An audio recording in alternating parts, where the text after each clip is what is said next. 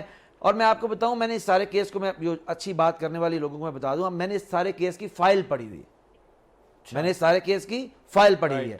شہباز شریف کے خلاف ناقابل تردید شواہد ہیں. شہباز شریف اپنے گھر کی عدالت بھی بنا لینا, کیا اپنے بھائیوں کو مشکوک ٹرانزیکشنز کا بھی ذکر ہوا آج عدالت میں. اس لیے یہ ڈاکٹر چھپ نہیں سکتے. ڈاکٹر افنان صاحب, ایک تو پی ٹی آئی یہ کہتی ہے کہ روزے روشن کی طرح آیا چیزیں, تو ہم اگر کسی کا نام لے لیتے ہیں, جیسے انہوں نے ابھی کہا کہ مریم صاحبہ پاسبلی, کیونکہ ان کے جو سٹانس ہے وہ والد کی گرفتاری کے حوالے سے ہے, بیل کا گراؤنڈ, اور وہ جو ہے آلموسٹ اب کولیپس کر گیا ہوا ہے, کیونکہ ایک ڈیسیجن بھی آ گیا ہے اسلام آباد ہائی کورٹ سے جس میں اشتہاری ملزم قرار دیا گیا ہے. تو وہ پھر بات تو یہی ہے کہ وہ کہتے ہیں کہ ہم تو ایویڈنس بیسڈ آپ کو پروڈکشن کرتے ہیں کہ ایویڈنس یہ بتا رہا ہے تو اس کی ہو سکتا ہے اگلی گرفتاری ان کی ہو, تو پھر آپ لوگ کہنے لگ جاتے ہیں کہ یار یہ نیب نیازی گٹھ جو رہا ہے, یہ تو غلط بات ہے نا سر. دیکھیں میرا خیال ہے پوری دنیا میں, یا شاید میں یہ کہوں کہ پوری کائنات میں, جتنا ایویڈنس بیسڈ معاملہ پی ٹی آئی والے چلاتے ہیں اور جتنا ایویڈنس بیسڈ بات عمران خان کرتا ہے شاید کوئی بھی نہیں کرتا. انہوں نے بولا 200 ارب ڈالر آئے گی, 100 ارب ڈالر $100 ارب سے ملک بنا لے گی, 60,000 ارب روپے کی کرپشن ہوئی, 1,06,000 کروڑ ارب روپے کی, مطلب یہ ان لوگوں کے وزراء اور عمران خان سمیت سارے کے سارے یہ والی باتیں بولتے رہے. تو اگر آپ نے, انہوں نے قوم سے وعدے کیے کہ ہم پیرس بنا دیں گے, ہم ڈنمارک بنا دیں گے, ہم کوپن, اچھا مریم والی بات تو بتا دیں, انہوں نے ساری کی ساری ان کی, میں یہ بیلڈ کر رہا ہوں کہ آپ ان کی زبان کا کچھ نہ سنیں, ان کی زبان کی 2% کی ویلیو نہیں ہے. آپ یقین کریں, صحیح بات ہے, زبان کی, مریم کی زبان کی بڑی امپورٹنس ہے. آپ جو ہے وہ کسی کے ریڈی والے کو بٹھا لیں اور اس سے کہ وہ اس کی 2% کی, تو آن لائن بلایا تو ہے ریڈی والا, بھائی ریڈی والا بلایا تو ہے آن لائن. میں نہیں بولا, نہیں یہ آپ پرسنل بات کر رہے ہیں, ڈیروگیٹری گفتگو کر رہے ہیں آپ کو ریڈی والا سمجھ کے بلایا ہوا ہے. سارے چوروں کی آپ ریپریزنٹیشن کرتے ہیں, چوروں چکوں ڈاکوں کی. نہیں عفنان, آپ کو اس طرح کی بات نہیں کرنی چاہیے. Afnan, I have respect for you. I am not expecting such kind of language from you. ابھی آپ کیری آن کریں, لیکن behave yourself. میں نے تو آپ کو چور کہا, عدالتوں سے ثابت ہو گئے بھائی. میں نے آپ کو ڈاکو کہا, عدالتوں سے ثابت ہو گئے ہیں. میں نے آپ کو اشتہاری کہا, عدالتوں نے آپ کو اشتہاری کہا ہوا ہے. میں نے اپنے آپ سے کچھ نہیں کہا, میں نے تو کچھ نہیں کہا. تو بھائی کورٹس کہہ رہی ہیں کرپشن ہوئی ہے, کورٹس کہہ رہی ہیں کرپشن ہوئی ہے, میں تو نہیں کہہ رہا ہوں. اچھا نواز شریف کو سزا کیا ہوئی ہے؟ کسی کا بیل کھولنے میں ہوئی ہے؟ نواز شریف کو سزا کسی کی بھینس کھولنے میں ہوئی ہے؟ نواز شریف کو سزا کس نے بات میں ہوئی ہے؟ سر ان کو نہیں کرنی چاہیے. Let's go for the decent debate. That's what I mean جی. اس طرح کہنا ریڈی والے کو بلا لیں, فلانے کو بلا لیں, پڑھا لکھا آدمی ہے. نہیں افنان صاحب آپ کمپلیٹ کریں بات. سر بالکل میں یہ کہہ رہا ہوں, دیکھیں کہ زبان کی دیکھا جاتا ہے کہ کون بول رہا ہے. میں یہ بتا رہا ہوں کہ انہوں نے تو عوام کو بیوقوف بنایا. انہوں نے کہا کہ ہم دودھ اور شہد کی نہریں بہا دیں گے. ان کو, اور ہر پاکستان کا بڑا چور ان کے ساتھ ہے, چاہے وہ آٹا چور ہو, پیزا چور ہو, چینی چور ہو, سارے تو ان کے ساتھ ہیں. آپ مجھے بتائیں وہ کون سا ایسا طریقہ ہے کہ $19,000 آپ انویسٹ کریں اور $70 ملین کے امپائر بن جائے؟ آپ مجھے بتا دیں. اور اگر یہ کوئی طریقہ ہے تو اس قوم کے نوجوانوں کو بتائیں. بھائی حسین نواز نے ہمیں بتایا کہ میں کچی عمر کے اندر تھا تو کھربپتی بن گیا. ڈاکٹر حسین نواز نے بتایا ہوا ہمیں. ہم بھی اس کام پہ, یا تو ہم اس کام پہ لگ جائیں یا پھر وہ والا نشہ بتائیں تاکہ ساری قوم کو اس نشے پہ لگا دیں. وہ جو مریم کہتی تھی نا, مریم اورنگزیب, نواز شریف ایک نشہ ہے. یاد ہے آپ کو مریم اورنگزیب کیا کرتی تھی؟ نواز شریف ایک نشہ ہے, یاد ہے نا آپ کو؟ آپ پھر بولنے چلے, آپ بات کر لیں, میں نہیں بولتا. نہیں افنان میرے نہیں دیکھیے سر ڈیسنٹ گفتگو کی طرف جائیں گے. یہ نشہ, یہ فلانا باتیں, اگر میں کہوں کہ مشرف نے جب ان کے گھر پہ پولیس گئی تو اس ٹائم ان کے گھر سے کیا نکلا تھا یاد ہے آپ کو؟ Let's not go into that details. اچھا میں شہزاد صاحب کی جانب جاتا ہوں. افنان صاحب میں شہزاد صاحب سے پہلے موقف لے لیتا ہوں, پھر آپ کی جانب آتا ہوں. افنان صاحب, میں شہزاد صاحب مجھے یہ بتائیں کہ کہ یہ جو بڑی ڈیبیٹ ہے، ہم اس بہت عرصے سے اس ڈیبیٹ میں انڈلج ہیں، اور وہ یہ ڈیبیٹ ہے کہ نیب جو ہے پولیٹیکل وکٹمائزیشن کا ایک ٹول ہے. تو یہ میں آج آپ سے پہلی بار ڈسکس بھی نہیں کر رہا، آپ بھی پروگرامز میں یہ ڈسکس کرتے رہے ہیں. یہی وہ بات ہے جس پہ بسرا صاحب اور افنان صاحب، ڈاکٹر افنان صاحب بھی الجھ رہے ہیں. تو ہمیں اس چیز سے کس طرح سے نکلنا ہے؟ اگر ایک کیس، اگر شہباز شریف کے خلاف منی لانڈرنگ کا کیس بنا ہے اور شہباز شریف صاحب واقعی اس میں ملزم ہے، تو اس کو سیاسی کیس کیوں بنا دیا جاتا ہے؟ یہ قانونی کیس کیوں نہیں رہتا ہے؟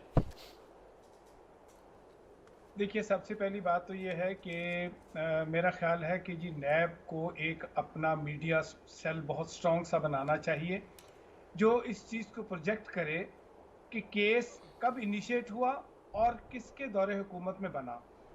میں بالکل کلیئر جانتا ہوں، میں نے 15-16 سال نیب میں گزارے تھے. جو گورنمنٹ موجود ہوتی ہے اس کی موجودگی کے اندر بھی ان کے خلاف کیسز نیب بنا رہی ہوتی ہے. ایک سائلنٹ کام چل رہا ہوتا ہے، کلیکشن آف ایویڈنس ہو رہی ہوتی ہے. بڑی دیر میں جا کے یہ مٹیریلائز ہوتا ہے کہ یہ کیس چلے گا، تو اس کی انکوائری آتھرائز ہوتی ہے. پھر وہ اس فیکٹ فائنڈنگ کے بعد ایویڈنس کلیکشن کے لیے اس کی انویسٹیگیشن آتھرائز کی جاتی ہے. تو یہ نہیں ہے کہ جی جو پچھلی گورنمنٹ ہے اس کے خلاف کرنٹ گورنمنٹ کے کہنے پہ کیسز ہو رہے ہوتے ہیں. پچھلی گورنمنٹ ہی کے کیسز آئیں گے نا سامنے. کرپشن تو جو گورنمنٹ پچھلی ہوگی اسی نے کی ہوگی. جو کرنٹ گورنمنٹ کے اگر لوگ ہیں، نیب کا یہ واحد کردار رہا ہے اینٹی کرپشن ادارے کا کہ دیکھیے پیپلز پارٹی کی گورنمنٹ آئی جب 2008 میں، تو پیپلز پارٹی کے خلاف اس وقت کے ان کے پرائم منسٹر جو تھے ان کے خلاف نیب نے کیسز بنائے، آر پی پیز کے کیسز بنے. You are absolutely right sir. Nawaz Sharif government آئی نون لیگ کی، ان کے خلاف بھی اسی وقت نیب نے ان کی موجودگی میں کیسز بنائے. اور تحریک انصاف کے کیسز بھی بے شک مقدار کم ہے لیکن وہ بھی اسی وجہ سے بنے. Very right sir, sir very right. Thank you very much Shahzad صاحب، تھینک یو ویری مچ بسرا صاحب، تھینک یو افنان صاحب. ناظرین، پروگرام کا ٹائم ختم ہو گیا. انشاءاللہ اگلے پروگرام میں آپ سے ملاقات ہوگی. فی الحال کے لیے اتنا ہی. اللہ حافظ.